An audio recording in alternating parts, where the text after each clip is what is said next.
இறையேசுவில் பிரியமான சகோதர சகோதரிகளே, நமது ஆண்டவர் இயேசு கிறிஸ்துவனுடைய திருப்பெயரால் உங்களுக்கும் உங்கள் குடும்பத்தில் இருக்கிற அனைவருக்கும் அன்பும் சமாதானமும் மகிழ்ச்சியும் உண்டாவதாக. தாயாம் திரு அவை தூய மார்த்தா என்பவருடைய நினைவு நாளை கொண்டாடுகிறது. தூய மார்த்தா, மரியா மற்றும் அவருடைய சகோதரர் லாசர் இவர்கள் மூவருடைய விழாவாகத்தான் குறிப்பிடப்பட்டிருக்கிறது.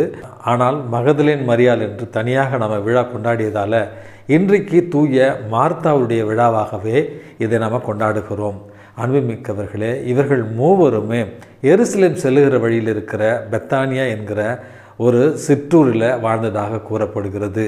அன்புமிக்கவர்களே, இயேசுவுக்கு மிகவும் நெருக்கமான ஒரு குடும்பம் என்றும் இதை நம்ம விவிலியத்தில் வாசிக்கிறோம். இயேசுவுக்கு ஓய்வு தேவைப்பட்ட நேரங்களிலெல்லாம் இந்த குடும்பத்திற்கு சென்று சற்று ஓய்வெடுத்தார் என்றும் விவிலியத்தில் நம்ம வாசிக்கிறோம். அன்புமிக்கவர்களே, இவர்கள் மூவருமே இயேசுவின் காலத்தில் வாழ்ந்தவர்களாகத்தான் நம்ம விவிலியத்தில் வாசிக்கிறோம். மார்த்தா 3 இடங்களில் தான் தூய மார்த்தாவை பற்றின செய்தி நமக்கு விவிலியத்தில் கிடைக்கிறது. அன்புமிக்கவர்களே, லூக்கா நற்செய்தி மற்றும் யோவான் நற்செய்தியில் நம்ம பார்க்கிறோம். இன்றைக்கு நமக்கு கொடுக்கப்பட்டிருக்கிற இந்த அழகான நற்செய்தி வாசகத்தில் இயேசு இவர்களுடைய வீட்டிற்கு விருந்தினராக செல்லுகிறார். விருந்தினராக சென்றவுடனேயே அந்த வீட்டினுடைய தலைமை சகோதரியாக இருக்கிற மார்த்தா பரபரப்பாக வேலை செய்து கொண்டிருக்கிறார். வீட்டுக்கு வந்திருக்கிற இந்த விருந்தாளியை நல்ல முறையில் கவனிக்க வேண்டும், நல்ல உபசரிப்பு கொடுக்க வேண்டும். அப்படி என்று இந்த உபசரிப்பின் ஒரு புனிதையாக இன்றைக்கு அவள் நமக்கு தருகிறார். அதற்கு நேர் எதிராக மரியா இயேசுவனுடைய பாதத்தில் அமர்ந்து படிப்பினைகளை கேட்டு இயேசுவோடு இருக்கிற அந்த நேரத்தை உன்னதமான ஒரு நேரமாக கருதி இயேசுவோடு நேரத்தை செலவிடுகிறார். அன்புமிக்கவர்களே, வழக்கமாக ஒரு டிஸ்கஷன் எல்லாத்துக்கும் போய்கிட்டு இருக்கோம்.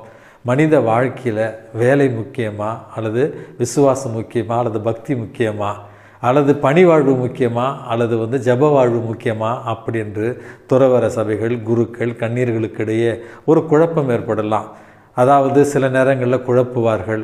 அதாவது அன்னை தெரசா சொன்னதாக சொல்லுவார்கள், helping hands are better then the praying hands அப்படின்ட்டு அவர் சொன்னார் என்று. அதாவது உதவும் கரங்கள் ஜெபிக்கிற கரங்களை விட மென்மையானது என்று அவர் சொன்னதாக கூட சொல்லுவார்கள். அன்புமிக்கவர்களே, நம்முடைய வேலையை, நம்முடைய பணியை அர்ச்சித்து புனிதப்படுத்தி அதை நம்ம ஜெபமாக மாற்றலாம். ஆனால் எந்த சூழ்நிலையிலும் அல்ல எந்த நேரத்திலும் நம்முடைய வேலை ஜெபமாக மாறாது. இதை புரிந்து கொண்டவர்களாய் நம்முடைய வாழ்வு என்பது இரண்டும் கலந்த ஒரு வாழ்வாக இருக்க வேண்டும். மார்த்தாளை போல உபசரிப்பு, கருணை, இரக்கம் மற்றும் உதவுகிற மனப்பான்மை இவற்றோடு கூடிய மனித தன்மையும் பணிவாழ்வும் நம்முடைய வாழ்க்கையில் இருக்க வேண்டும்.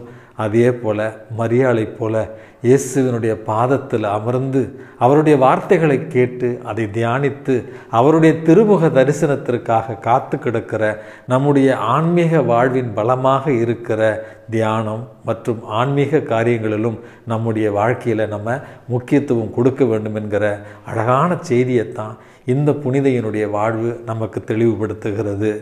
தன்னுடைய வீட்டிற்கு துக்கம் விசாரிக்க வந்த இயேசுவிடத்தில் மார்த்தா சொன்ன வார்த்தைகள், ஆண்டவரே, நீர் இங்கே இருந்திருந்தால் என் சகோதரன் இறந்திருக்க மாட்டான். எப்பொழுது கூட நீர் கடவுளிடத்தில் கேட்பதையெல்லாம் அவர் உங்களுக்கு கொடுப்பார் என்பது எனக்கு தெரியும் அப்படின்னு சொல்லுகிறார். இயேசுவிடம் உண்மையான நம்பிக்கை வைத்திருப்பவர்களால் மட்டுமே இந்த வார்த்தைகளை சொல்ல முடியும்.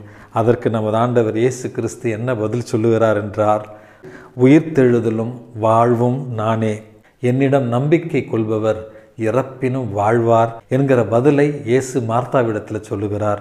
இந்த பதிலை கேட்டவுடனேயே மார்த்தாள் கூறிய வார்த்தை, நீரே மெசியா, நீரே இறைமகன், நீரே இந்த உலகிற்கு வரவிருந்தவர் அப்படி என்று சொல்லி இயேசுவோடு 3 வருடங்கள் இருந்து விசுவாச அறிக்கையை செய்த பேதுருவை போல மார்த்தாள் கூறிய இந்த விசுவாச அறிக்கை என்பது விவிலியத்தில் பதிவு செய்யப்பட்டிருக்கிறது. அன்புமிக்கவர்களே, இந்த புனித மார்த்தா நம்முடைய வாழ்விற்கு சொல்லித் தருகிற பாடம் என்பது நம்முடைய வாழ்க்கையில் எவ்வளவுக்கு எவ்வளவு இறைவனிடத்தில் நம்பிக்கையிலும் விசுவாசத்திலும் இறை வேண்டலிலும் நாம் ஊன்றி இருக்கிறோமோ அதே அளவுக்கு தான் இந்த உலகத்தில் நம்முடைய பணிவாழ்வும் நம்முடைய பிறரன்பு சேவையும் இருக்கும் என்பதைத்தான் புனித மார்த்தாவுடைய வாழ்வு நமக்கு தெளிவுபடுத்துகிறது. புனித தொன்போஸ்கோவுடைய அவருடைய வாழ்க்கையில் அவர் புனிதராவதற்கான அந்த படிநிலைகளில் அவரை புனிதராக்குவதற்காக விவாதம் நடந்து கொண்டிருந்த பொழுது இரு வேறுபட்ட கருத்துகள் அங்கே தோன்றியதாம். ஒரு கர்தினால் சொன்னாராம், தொன்போஸ்கோவை புனிதராக்க நீங்கள் விண்ணப்பம் கேட்கிறீர்கள், அவர் எப்பொழுது ஜெபித்தார்? காரணம் 24 மணி நேரமும் 7 நாளும் அங்கே போட்டுக்கிட்டு இளைஞர்களோடு விளையாடுவதும் அவர்களுக்கு தொழில் கற்றுக் கொடுப்பதிலுமே அவர் மும்முரமாக இருந்தார். அவர் எப்பொழுது ஜெபித்தார் அப்படி என்று கேட்டாராம். அதற்கு திருத்தந்தை அவருக்கு சொன்ன பதில், தொன்போஸ்கோ எப்பொழுது ஜெபித்தார் என்று நீங்கள் கேட்கிறீர்கள், நான் கேட்கிறேன், தொன்போஸ்கோ எப்பொழுது ஜெபிக்கவில்லை. அவர் இளைஞர்களோடு இருந்தது, பேசியது, விளையாடுது அனைத்தையுமே அர்ச்சித்து இறைவனுக்கு உகந்த ஒரு பணியாக தன்னுடைய பணியை அவர் ஜெபமாக மாற்றினார் அப்படி என்று சொல்லி தூய தொன்போஸ்கோவனுடைய அந்த புனித நிலைக்கு உயர்த்துகிற அந்த ஒரு பேச்சுவார்த்தையில் திருத்தந்தையை பேசியதாக நம்ம வரலாற்றில் வாசிக்கிறோம். நம்முடைய வாழ்வில் ஜெபத்தோடு கூடிய பிறரன்பு பணிகள் எவ்வளவு ஜெபத்தில் நம்ம ஊன்றி இருக்கிறோமோ அதே அளவுக்கு நம்முடைய பிறரன்பு பணிகளில் சிறந்து விளங்க வேண்டும் என்பதைத்தான் தூய மார்த்தாவுடைய வாழ்வு நமக்கு எடுத்து தருகிறது.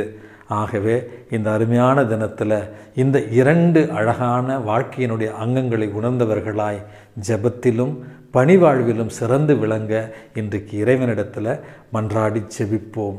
எல்லாம் வல்ல இறைவன் தந்தை, மகன், தூய ஆவி உங்களையும் உங்கள் குடும்பத்தில் இருக்கிற அனைவரையும் நிறைவாக ஆசிர்வதித்து பாதுகாத்து வழி நடத்துவாராக. ஆமென்.